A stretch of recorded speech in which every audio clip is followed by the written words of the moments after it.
E aí, pessoa? Tudo beleza? Estamos começando mais um episódio aqui do Agro Resenha. E nessa semana eu tô com um assunto bastante, como diria assim, sério pro Agro Resenha. Tô aqui com o Emanuel Pessoa, que é advogado especialista em política econômica internacional, negociação de contratos, inovação e internacionalização de empresas, além de ser mestre em Direito pela Harvard Law School, doutor em Direito Econômico pela Universidade de São Paulo e tem certificado em Negócio de Inovação pela Stanford e também bacharel e mestre em Direito pela Universidade Federal do Ceará. Manuel, muito obrigado por participar aqui com a gente e seja muito bem-vindo aqui ao Agro Resenha Podcast, cara. Muito obrigado e vou te falar uma coisa, viu? Queria estar aí pessoalmente no campo com você pra gente poder gravar isso. Infelizmente a pandemia não permitiu. É verdade, rapaz. Você sabe uma coisa interessante, né? Eu comecei a fazer o podcast numa época que não tinha, né, pandemia, obviamente. Se eu te falar que pouquíssimas das vezes que eu gravei foi presencial, mesmo na época da pandemia, cara, antes da pandemia. Pois eu te falo que eu só preciso de uma desculpa para pegar o avião e ir pro coração do agronegócio, porque que beleza é essa parte do Brasil que está sempre crescendo, produzindo, ajudando a sustentar o emprego e renda nacional. Eu sou fã. É legal, cara. Que bom, cara. Vamos conversar muito sobre alguns aspectos interessantes aí, que fogem um pouco da minha área de conhecimento, mas acho que vai ser muito legal para quem tá escutando, você que tá aí do outro lado ouvindo esse episódio aqui, não perder, cara. Então fica aí, firma o golpe que nós já estamos de volta. Você ouve agora Agro Resenha Podcast. Aqui, a porteira não tem tramela para quem busca se informar sobre assuntos ligados ao agronegócio. A apresentação, Paulo Ozaki.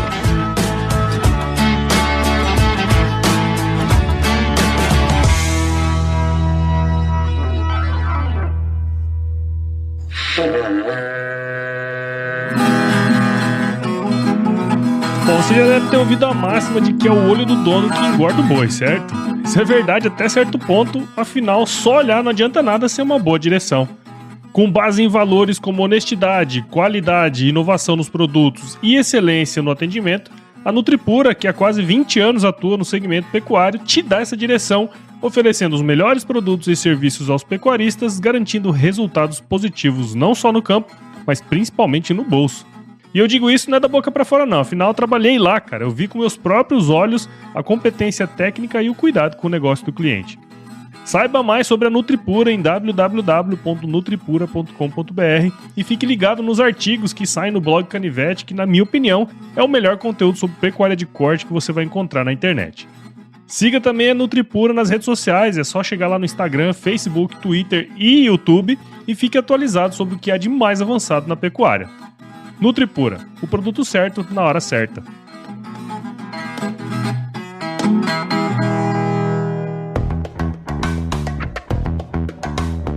Bom, tô aqui de volta com o Emanuel e, cara, pra gente começar essa resenha aqui, mano, acho que seria legal, cara, se você pudesse contar um pouquinho aí da sua história pra gente, cara. Você sabe o que é engraçado? A gente tá gravando aqui esse podcast, essa resenha do agro. A minha família vem do interior do Ceará, de uma cidade chamada Maranguape. Então era a turma que produzia ruralmente bem pouquinho. Não tinha esse nível de profissionalização que o agronegócio brasileiro tem, mas de certa forma eu tenho uma origem do campo. De lá, eu acabei vindo para São Paulo, eu brinco com o pessoal que eu peguei o pau de arara e tô aqui. Me radiquei aqui e seguimos firmes e fortes. Legal, cara. Você sabe que eu tive no Ceará, ali mais ou menos em 2010, assim, eu trabalhava no CPEA e eu fui fazer alguns levantamentos de custo de produção de pecuária de leite, né, que era o que eu trabalhava na época. E eu lembro até hoje, só que eu não sei o nome da cidade, cara, eu lembro até hoje que eu parei pra almoçar num restaurante que servia ovinos. Eu comi, a primeira vez na vida que eu comi um carré na beira de uma montanha, assim, lindo demais o lugar, mas até hoje eu procuro esse lugar e eu esqueci onde é, não sei onde é mais. Se me falar pra ir lá... Deve ser, se foi perto de Fortaleza, deve ser Pacoti ou deve ser Guaramiranga. Se foi mais afastado, era São Benedito ou Ipu. Ah, deve ser esse negócio mais perto aí, porque eu lembro que era perto de Fortaleza, época que a gente tava voltando do interior pra ir pra lá. Mas, cara, eu tô dizendo isso porque foi um lugar que me marcou e o Ceará é um baita de um estado legal, bonito pra caramba, né? Mas legal, cara, saber que você tem uma origem aí no campo, né? E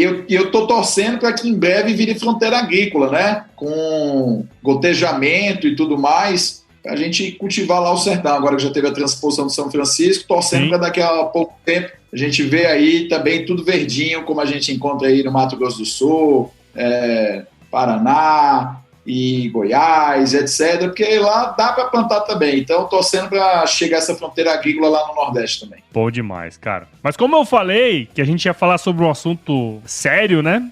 E esse assunto é o seguinte, você que tá aí do outro lado, acho que eu não falei lá no início, mas nós vamos falar sobre ESG no agronegócio, cara. E eu tenho ouvido, Emanuel, assim, particularmente, né, tenho ouvido bastante falar desse termo no meio do agro, né? Eu já tinha ouvido falar do termo em outras, acho que até o surgimento dele, se eu não estiver enganado, foi no sistema financeiro, né? Mas eu acho que seria legal, cara, se a gente pudesse aí colocar o pessoal que tá escutando a gente na mesma página, né? Teria como você falar pra gente o que é, de fato, ESG, cara? ESG, sei lá, né? O jeito que quiser falar.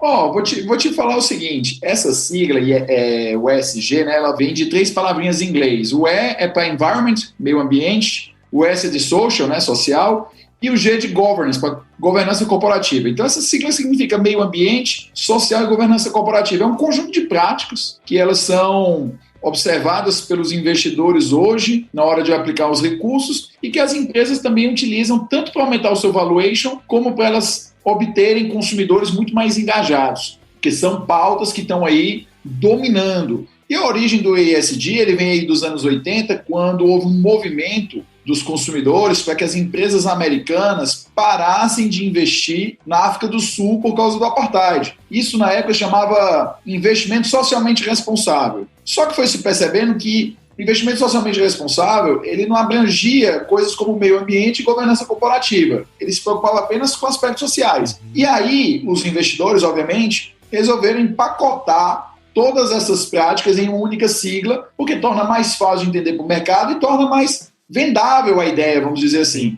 Então, por conta disso, nós temos hoje aí o ESG, que é dominante, e os fundos de investimento em ESG estão crescendo os aportes ano a ano. E os consumidores cada vez mais preocupados com a origem dos alimentos, com a maneira como as empresas se relacionam com questões raciais, de disparidade de gênero e, obviamente, tanto para o lado do investidor quanto para o lado da empresa, como elas gerem os conflitos internos da empresa, tanto entre membros da empresa como o conflito entre os administradores e os sócios, que aí é a governança corporativa. Legal, né? E é interessante a maneira como surgiu, né? E como esse negócio virou o que é hoje, né? Quer dizer, foi meio que na época, né? Imagino que tenha sido bem forte essa questão, né? Porque naquela época do apartheid era uma questão bem diferente, né? Do que o mundo tá vivendo na época. E hoje, você colocar o meio ambiente, tudo isso, né? Eu vejo que tem uma pegada bem íntima com o agro, de certa maneira, né? Quando você fala em meio ambiente, a primeira coisa que a pessoa pensa, pô, agronegócio, né? Não sei se você tem essa mesma impressão que eu aí. Nossa,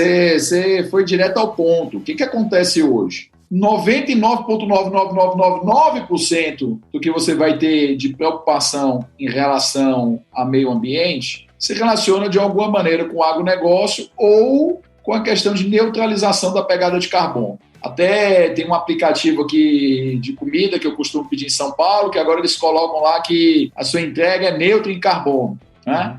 Como uma forma, tem várias plataformas, então eles colocam essa como forma de cativar certos tipos de consumidores. Mas é óbvio que o grande foco se encontra no agronegócio por 2 motivos. Primeiro, que o agronegócio lida muito mais diretamente com a natureza, seja pela questão de se plantar ou pela questão de se criar animais, até porque a gente sabe que a criação de bois é uma das principais responsáveis pela emissão de gases na atmosfera. E o segundo ponto, evidentemente, diz respeito à competição entre países, porque, afinal de contas, os países envolvidos eles procuram a todo tempo encontrar barreiras para bloquear as exportações agrárias, né, agrícolas e de pecuária, de suinocultura, piscicultura, capinocultura, se eu esqueci alguma, me perdoe, devia ter colocado tudo na pecuária e no extrativismo de peixe, etc. eles procuram bloquear as nossas exportações o máximo possível, porque o lobby do agronegócio nesses países é muito forte. Então, o ESG ele também assume um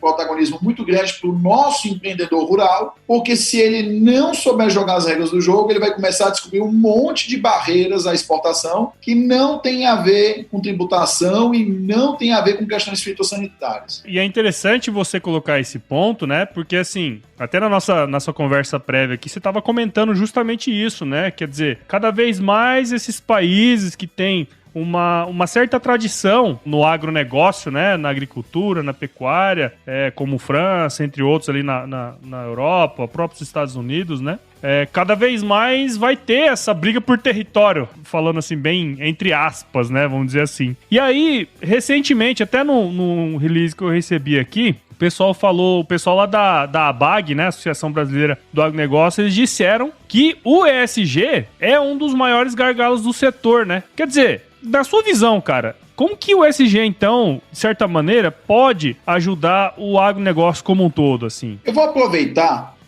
você falou em França, na França a gente vinha conversando isso antes da gente começar aqui a gravação do podcast. Pensa comigo o seguinte, isso daí é um raciocínio que é muito fácil de ser acompanhado. O agronegócio na França é extremamente organizado, eles formam um lobby que realmente tem capacidade de influir nas eleições da França. Por quê? Eles bloqueiam estradas, eles param de enviar certos tipos de alimentos, queijos, vinhos para as cidades. Isso causa uma grande irritação na vida do francês médio. Eles conseguem levar um monte de trator para a porta do Palácio do Governo, um monte de trator lá para Bruxelas, sede do Parlamento Europeu. Eles fazem tudo isso. Então eles têm uma grande visibilidade. Sem contar que a Europa tem um passado rural muito bem documentado, que faz com que exista aquela coisa, o idílico, né? Temos que proteger os nossos produtores, é o orgulho nacional, eles que colocam a comida na mesa, que a gente chegou até aqui por causa deles e por aí vai. E aí quando você para pensar nisso, a gente precisa olhar o que aconteceu com o Brasil nos últimos 40 anos. Nos últimos 40 anos, o Brasil, né, Pero Vaz Caminha já dizia que aqui em se plantando tudo dá,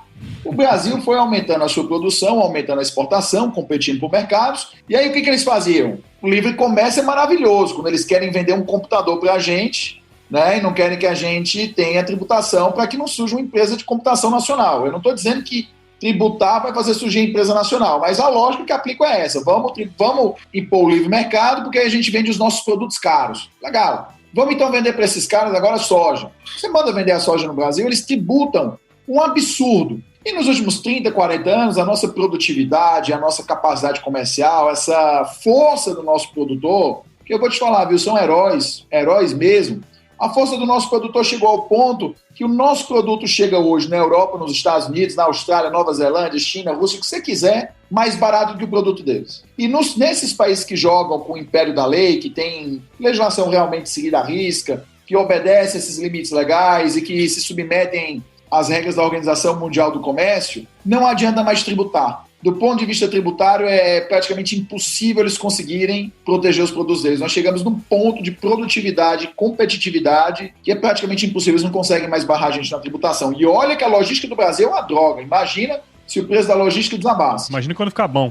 Então imagina se tivesse trem de verdade, porto de verdade. Você não tem ideia como ia baratear. Mas veja só. Aí, segundo ponto, nos últimos 40 anos, o nosso produtor ele aprendeu a lidar com tudo que é mazela, tudo que é praga, tudo que é problema fitossanitário. Por exemplo, febre aftosa, praga da vassoura, tudo que você puder imaginar, o produtor brasileiro aprendeu a lidar. Então eles não conseguem mais hoje meter uma barreira fitossanitária. Por quê? Quando dá um problema de aftosa, o Brasil isola tão rápido que não tem como comprometer o resto da exportação. É algo que no Brasil funciona numa velocidade, num ritmo, num nível, numa competência inacreditável. Se essa competência do agronegócio se espalhasse por todos os setores da economia brasileira, a gente era o país mais rico do mundo per capita amanhã. Mas, dentro disso que a gente está conversando, o que aconteceu? Eles não conseguem mais impor barreiras. Então, de onde é que vão vir as novas barreiras contra as exportações brasileiras? Dessa sigla ESG. E aí é importante dizer uma coisa. Não existe ninguém que seja contra preservação ambiental. Eu duvido que algum produtor brasileiro seja contra preservar o meio ambiente. Eu duvido que você encontre um produtor brasileiro que seja contra combater o aquecimento global. Até porque se ele for contra, ele está indo contra ele mesmo. Porque se tem aquecimento global, vai diminuir a produtividade de alguns terrenos, vai aumentar o custo de produção. Então, por que ele seria contra? Não faz sentido. Tanto do ponto de vista humanitário, quanto do ponto de vista comercial, o nosso produtor ele é óbvio que é a favor da defesa do meio ambiente. Só que O conceito de ESG ele é altamente indeterminado. Porque o que é proteção do meio ambiente para mim e para você? Eu vou te dar um exemplo. O pessoal fala, vamos dirigir carros elétricos. Que dirigir carro elétrico diminui a queima de combustível fóssil, gasolina, diesel, e aí a gente está diminuindo aí a agressão ao meio ambiente. Bacana, isso é ótimo no Brasil, que tem 80 e tantos % da sua matriz renovável. Vamos lá para um daqueles países na Europa, os países nórdicos, que tem quase 90% da sua matriz energética vindo da queima de carvão, da queima de petróleo e etc. Aí você mete o carro elétrico. Legal, o cara tirou a eletricidade, não estou poluindo. Cara, você não está poluindo da onde? A energia elétrica veio da onde? Veio da termoelétrica, veio da queima de carvão. É lógico que você está poluindo. Mas mesmo assim eles consideram aquilo uma prática de ESG.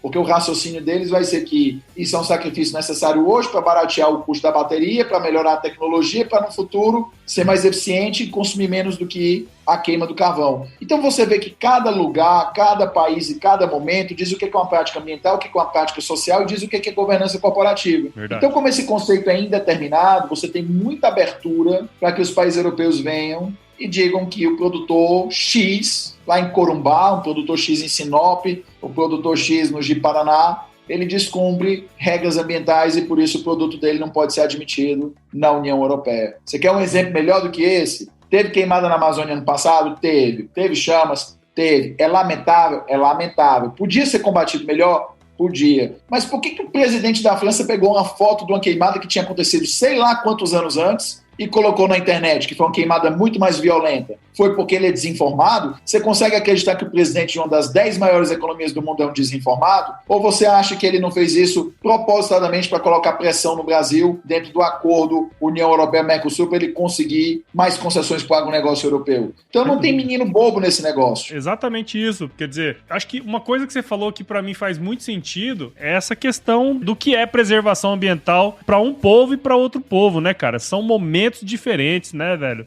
E eu acho que isso não dá pra colocar tudo no mesmo balaio, né? E de fato, né, cara, a hora que os caras quiser botar mesmo no nosso aqui, os caras vão usar esse negócio aí, né, cara? Então, esse daí é o ponto. Não é que assim, não é que algumas coisas são muito claras. É óbvio que você não vai poder, por exemplo, derrubar a Amazônia para criar gado. Não faz sentido. Derrubar a Amazônia para plantar soja. Não faz sentido. É óbvio que isso daí é universalmente aceito como um conceito de meio ambiente. Mas, por outro lado, eles podem querer criar casas com fertilizante que a gente usa. Eles podem querer criar casas com alguma mix de colheita. Podem querer criar casas com algum cruzamento específico que nós fizemos para chegar a um determinado nível de produção, porque não seria aceito na Europa, porque seria mais eficiente e acabaria com a planta ou com a fruta ou com o que for originário europeu. Então, eles podem usar várias coisas para isso. E daí que vem a necessidade do nosso produtor de ele conhecer o jogo. Porque a partir do momento que ele conhece o jogo, ele pode jogar. Porque não se engane, nós somos vendedores e o vendedor tem que tentar agradar o cliente. Não é, a gente, claro, sempre vai ter que lutar para eles mudarem a regra, para ser razoável, para ser justo. Mas ninguém vai poder ficar batendo na mesa até isso acontecer. Então, até isso acontecer, a gente tem que ir conhecendo as regras que eles vão aplicar, nos adaptando a essas regras e vendendo, certo?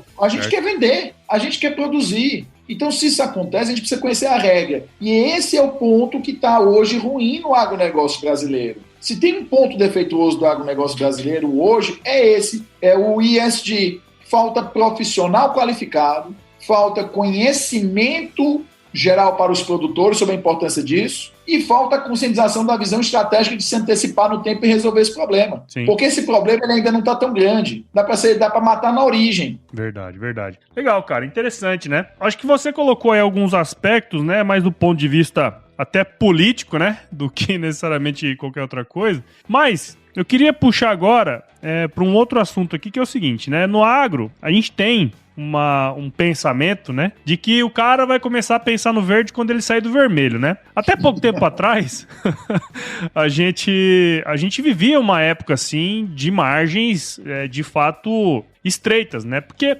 o agronegócio commodity é isso, né? Você tem uma grande produção e uma margem normalmente estreita, né? E você vai estar no céu, no inferno, baseado numa variação muito pequena, né? Nos últimos tempos, a gente tem visto as margens do agro aí ficando bem mais positivas por uma questão, uma série de fatores que convergiram para isso, né? E aí, cara, bem nessa época começa a surgir, como eu te falei lá no início, né? Eu já tô ouvindo falar do ESG no agro já tem um tempo, sabe?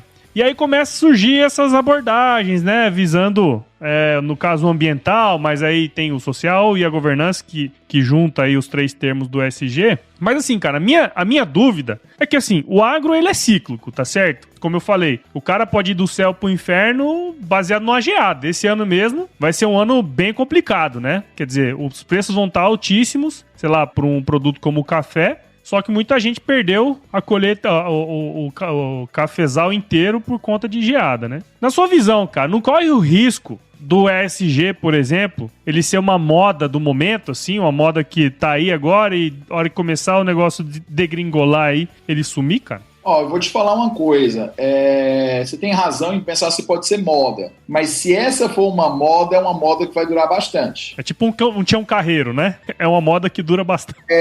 Essa é uma moda que vai demorar pra caramba. Pensa comigo, vamos lá. O que acontece aqui? Cada ano que passa está aumentando aí mais de 30% ao ano o volume de dinheiro que os fundos alocam para investimentos que sejam ESG. ESG é que são socialmente, ambientalmente, do ponto de vista de governança, responsáveis. Uhum. Aí eu vou quebrar para você em 3 fatores. Eu lembro quando eu fiz colégio, a gente lia nos livros toda hora falando das condições de trabalho do boia fria. Uhum. Isso era um problema social horrível. A mecanização resolveu a maior parte desse problema, porque você tem pouquíssimas pessoas no corte manual, a não ser em propriedade de subsistência. As propriedades profissionais hoje, elas usam colheitadeiras e outros equipamentos. Então, você reduziu isso. Ministério do Trabalho em cima, você diminuiu o trabalho escravo nos lugares do Brasil que ainda tinha. Então, hoje tem bem menos do que antigamente. Então, a parte social está equilibrada na medida do possível, né? Pode melhorar, mas está bem melhor. Do ponto de vista de governança corporativa, essa moda não vai passar nunca, por uma razão simples.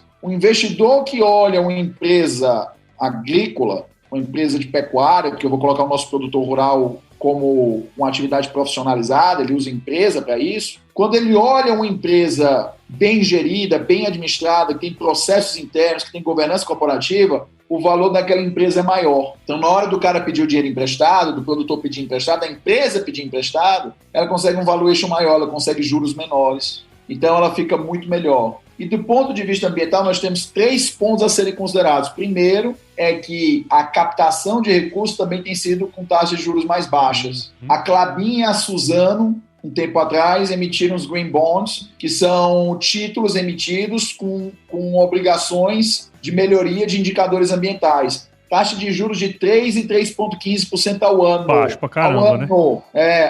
Poxa, se você for financiar, tem carro aí, tem trator usado que você financiar, dá isso no mês. Sim. Então, o que eu quero te dizer com isso? Nesse ponto, que é o primeiro ponto do ambiental, já joga lá para baixo, absurdamente, o custo de financiamento. Segundo ponto, tá? Essa é a agenda que os europeus e os americanos mais vão puxar relacionada ao Brasil nos próximos 20, 30 anos, porque o aquecimento global é uma realidade. Se ele é causado pelo homem ou se ele é cíclico, isso é uma coisa que a gente não tem como definir aqui. Mas como está acontecendo o aquecimento global, em quem eles vão pôr a pressão? No país que tem maior área verde, país que tem maior biodiversidade, país que tem mais florestas, é a gente. Então essa pressão vai acontecer sobre o Brasil. E aí resta você, produtor que nos ouve, decidir se você quer correr o risco de ter suas exportações prejudicadas ou não. E o terceiro ponto é que, tanto no Brasil hoje, cada vez mais, tanto é que você pode ver aí, eles estão vendendo agora no supermercado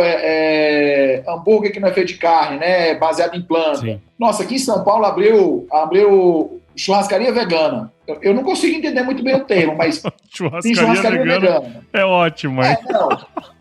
Assim, eu particularmente não consigo entender o termo. Eu tenho que um dia para conhecer. Eu sou um grande fã de churrasco, tá? Então, obrigado aos nossos produtores da pecuária por me darem esse grande prazer em muitos domingos. Então, o que eu quero te dizer é que, se você for verificar, tem um mercado consumidor cada vez mais forte, mais intenso, que compra produtos mais caros baseados na certificação ambiental. Então, imagina o seguinte, isso é uma dica. Você, produtor que tem uma fazenda, coloca lá na sua fazenda, uma fazenda de produção de gado, coloca lá que o seu gado foi criado em área que não é da Amazônia. Veja se você não vai cobrar 50 centavos ou R$1 a mais no quilo. Você vai conseguir cobrar. Porque o consumidor preocupado, ele normalmente é o consumidor de renda mais alta.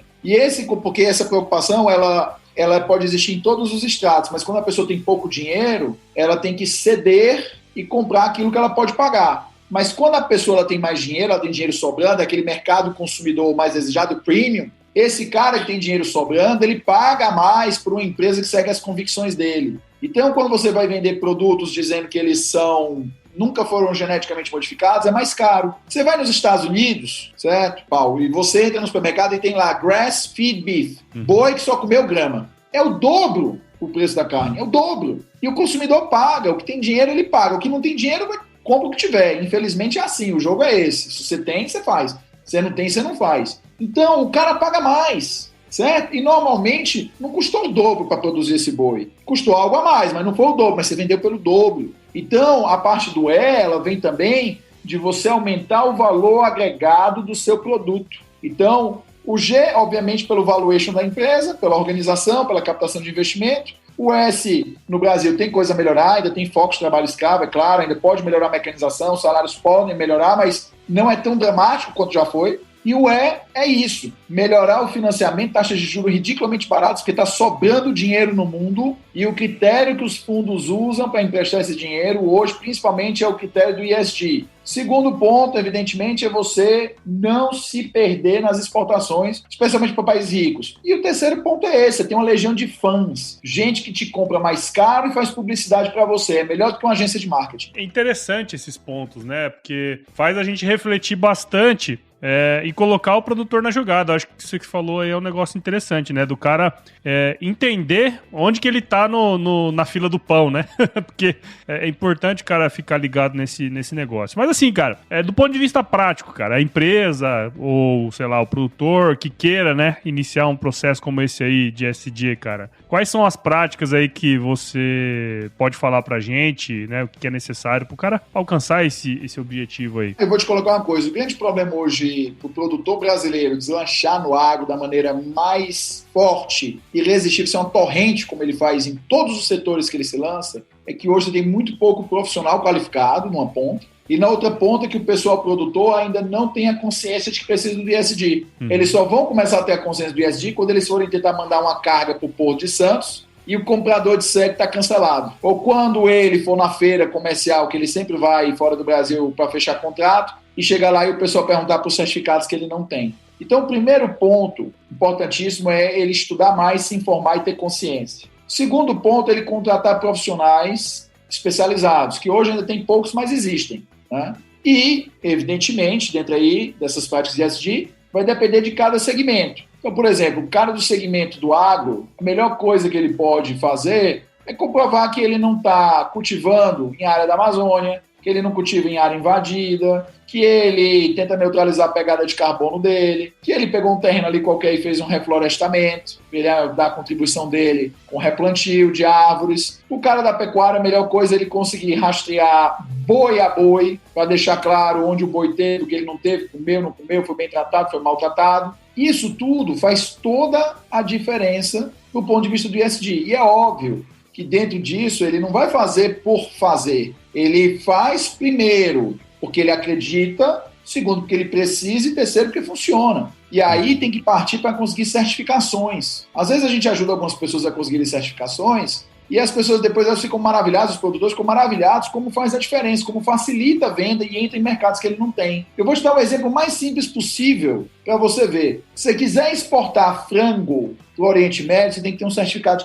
que o frango é morto halal, né? Tem um processo do abatimento do frango. Então, se você comparar o halal, que abre um mercado gigante, que paga bem, paga de uma vez, é como se você estivesse pegando certificados halal. Só que em vez de ser para o abatimento do frango para o mercado islâmico, você está pegando certificado que vai principalmente para te permitir vender mais caro em país rico. É interessante você falar isso, cara. Essa semana aqui, quando a gente tá gravando esse episódio, saiu o episódio que eu fiz com um rapaz de uma certificadora halal, né? E ele falou exatamente isso aí que você comentou, né? Quer dizer, você pega um certificado como esse, porra, cara, você tem um passaporte pra, não sei, 200 países, cara, 100 e poucos países que você entra no dia seguinte, se você quiser, né, cara? Isso é uma coisa muito louca, né? Imagina, ó, tem, sei lá, acho que tem uns 2 milhões de muçulmanos nos Estados Unidos. Esses caras também vão comer carne halal. Sim. Então, até para você exportar para a comunidade muçulmana americana, tá lá, halal. Então, faz toda a diferença. Então, o halal é um exemplo que não é ligado diretamente ao ISD, seria um S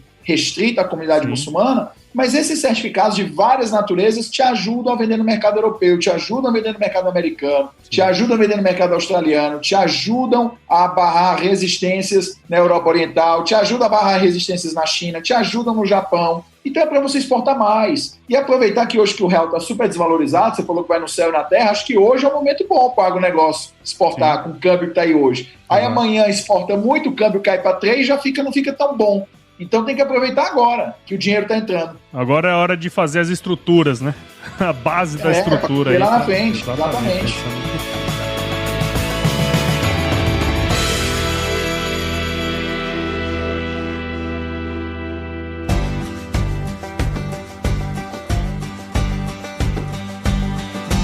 E aí, tá curtindo o bate-papo, cara? Espero que sim. Mas eu tô passando aqui para te dar um recadinho. A missão da Stoller é transformar conhecimento em inovação para a agricultura, gerando valor a todos os envolvidos. Por mais de 50 anos, ela transforma conhecimento em inovação no esforço de impulsionar as culturas a alcançarem seu máximo potencial genético e atingir altas produtividades. E quando se trata de conhecimento, você pode encontrar tudo sobre fisiologia, nutrição e biologia de plantas no podcast Campo On, produzido pela Stoller.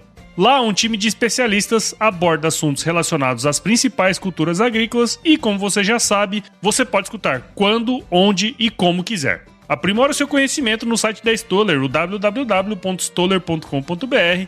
Lá você vai encontrar vários artigos técnicos e o link para assinar o podcast Campo On no Spotify. Lembre-se de seguir a Stoller no LinkedIn, Instagram, Facebook e YouTube. É só procurar por Stoller Brasil. Isso é inovação, isso é Stoller.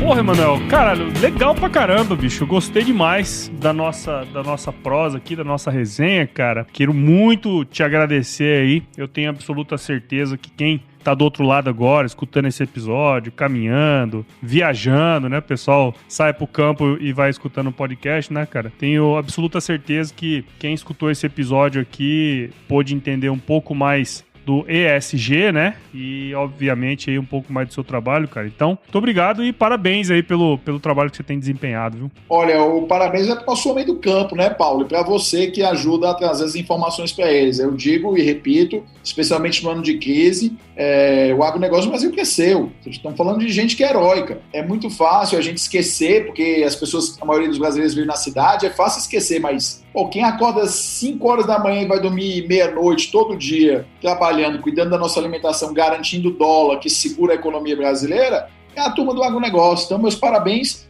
para eles, né? São os heróis do país. Isso daí tem que ser reconhecido. Acho que está na hora, tem que dar a César o que é de César. É isso aí, é verdade, cara, você tem razão. E, cara, para quem tá escutando aí do outro lado e quiser acompanhar um pouco do seu trabalho, cara, como que pode fazer? Paulo, tem várias maneiras. Pode entrar lá no meu site, né? O emanuelpessoa.com. É um E-M-A-N-U-E-L, eu falo porque o meu nome é um daqueles que as pessoas escrevem da maneira mais variada possível, né? Você imagina, eu já vi meu nome escrito de cada maneira. Então, emanuelpessoa.com, pode ser com o BR também, os dois sites são meus. Podem me procurar no Instagram, @emanuel.pessoa, ou no caso do produtor rural, Paulo, que ele quiser conhecer mais do tema, porque eu acho que a gente tem que fazer um trabalho de evangelização, pode me ligar diretamente. Pode deixar o número ou não pode? Pode deixar. Pode então, deixar. DDD 11, aqui de São Paulo, 99-320-9493. Eu tenho todo o prazer do mundo de falar com o produtor rural, evangelizar. Acho que esse tema aí é importantíssimo. A gente tem cada vez mais competidores e se a gente não colocar o nosso produtor rural dentro do loop, a gente vai perder mercado que a natureza quis que fosse nosso. É isso aí, cara. Bom, todas essas informações aí, viu, mano, vai estar na descrição aqui desse episódio. Então, você que tá aí do outro lado e quiser aí tirar uma dúvida aí com o Emanuel, falar um pouquinho mais sobre ESG, só entrar em contato com ele. E agora, Emanuel, nós vamos aqui para a parte muito importante do podcast, que é o nosso glorioso quiz. Vamos nessa? Bora!